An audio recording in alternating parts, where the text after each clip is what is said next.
You don't have to be famous to be influential. In fact, some of the most powerful influence in the world happens quietly, one ordinary day at a time.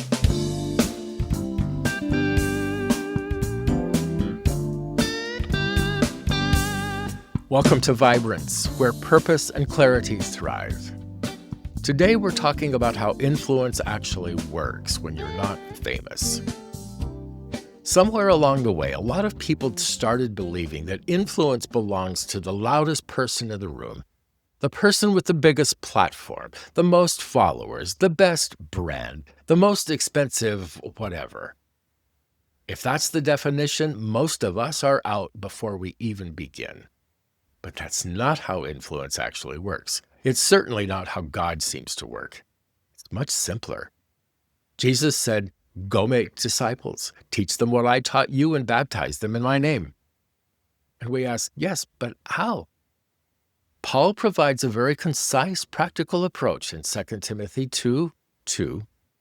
The things you heard from me, teach to faithful people who can keep it going. Did you notice? Neither Jesus nor Paul mentions renting huge venues, big budgets, or first-class flights. I'm modernizing and westernizing there, I know, but we tend to superimpose those things on these simple directives. Paul gets even more specific in 2 Corinthians chapter 10, verses 13 through 16. I love how the Message conveys it. We aren't making outrageous claims here, Paul says. We're sticking to the limits of what God has set for us. But there can be no question that those limits reach to and include you. We're not moving into someone else's territory. We were already there with you, weren't we? We were the first ones to get there with the message of Christ, right? So how can there be any question of overstepping our bounds by writing or visiting you? We're not barging in on the rightful work of others, interfering with their ministries, demanding a place in the sun with them. What we're hoping for is that as your lives grow in faith, you'll play a part within our expanding work. That phrase, the limits of what God has set for us, means our influence is neither random nor accidental.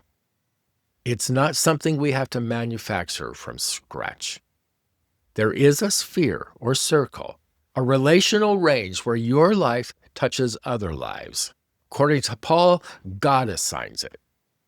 That should be both humbling and freeing. Humbling because it means you don't need to boast beyond proper limits. You don't need to pretend to be bigger than you are. You don't need to impress people who were never actually yours to reach in the first place.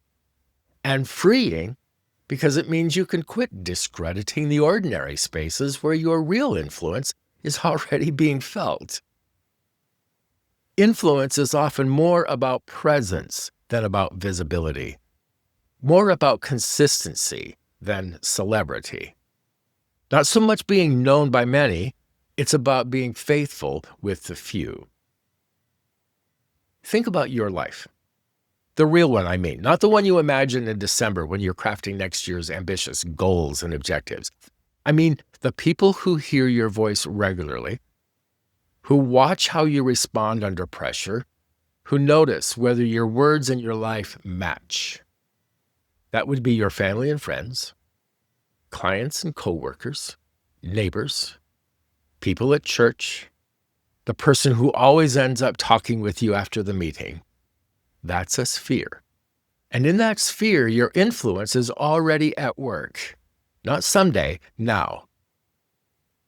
Every ordinary interaction carries weight. The tone you use when you're tired. The patience you show when someone is struggling. The way you handle disappointment. The way you tell the truth with kindness. How you apologize, and that you do.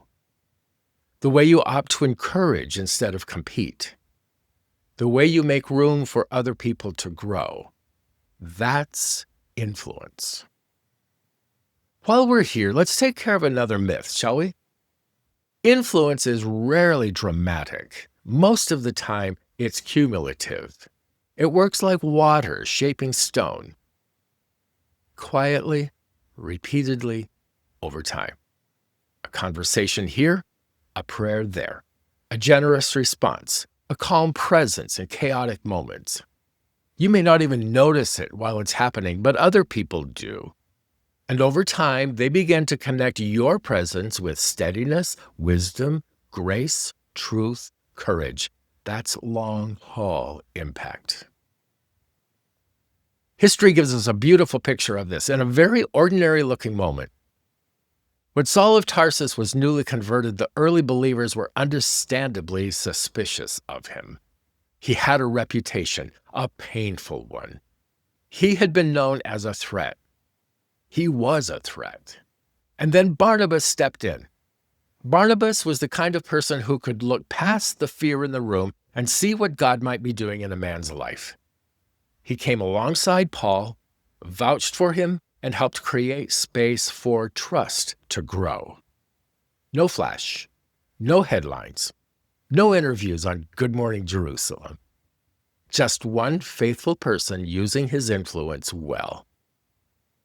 The ripple effect was enormous. We know that former threat as the Apostle Paul. He wrote much of the New Testament.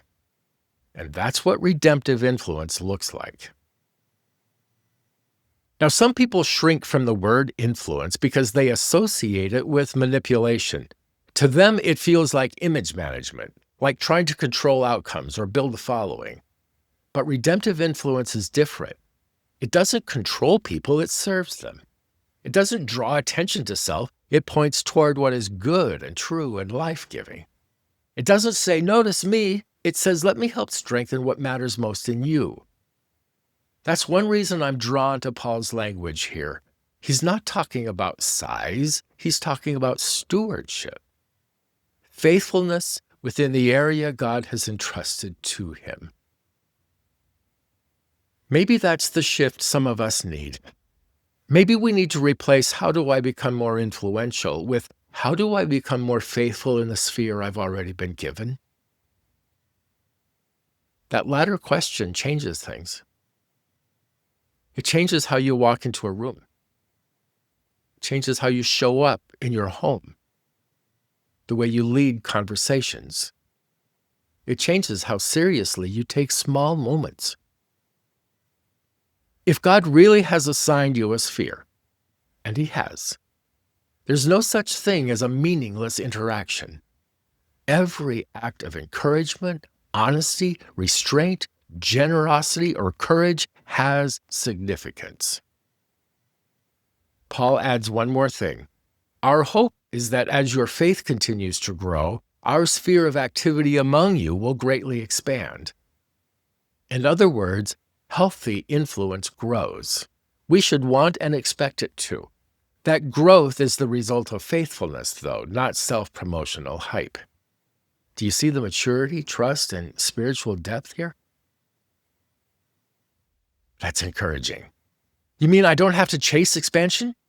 You mean influence can take deep root before our reach widens? Character carries more weight than visibility? Yes, yes, and yes. So if you've ever thought, I'm not famous, so I probably won't have much influence, I want to push back on that lie.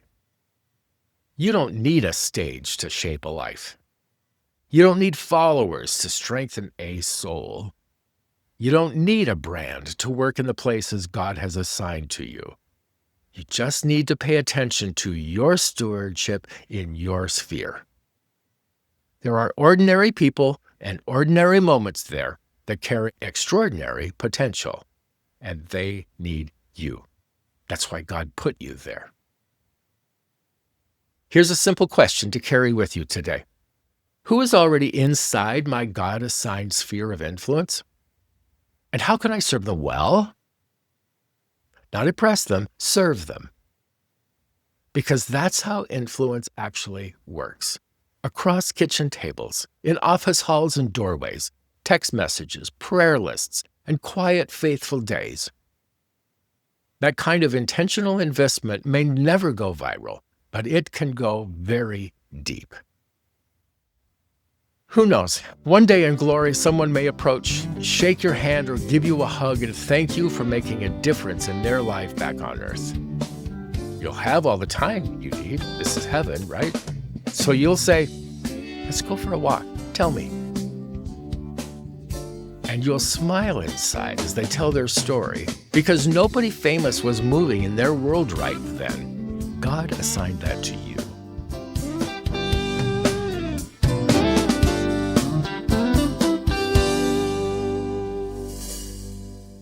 If this episode resonates with you and you want to go deeper into the idea of everyday intentional influence, a good next step is a tool I created to help ensure we invest at least 1% of our day in things that are important, even though they're not urgent. I call it the 1440 tracker because we each receive 1,440 minutes a day. We get to decide how to invest them. There's a link to it in the notes below. You can also explore more at the Vibrance community, where we focus on life, leadership, and the art of thriving. We have lots of room at the table for you. I'll see you next time.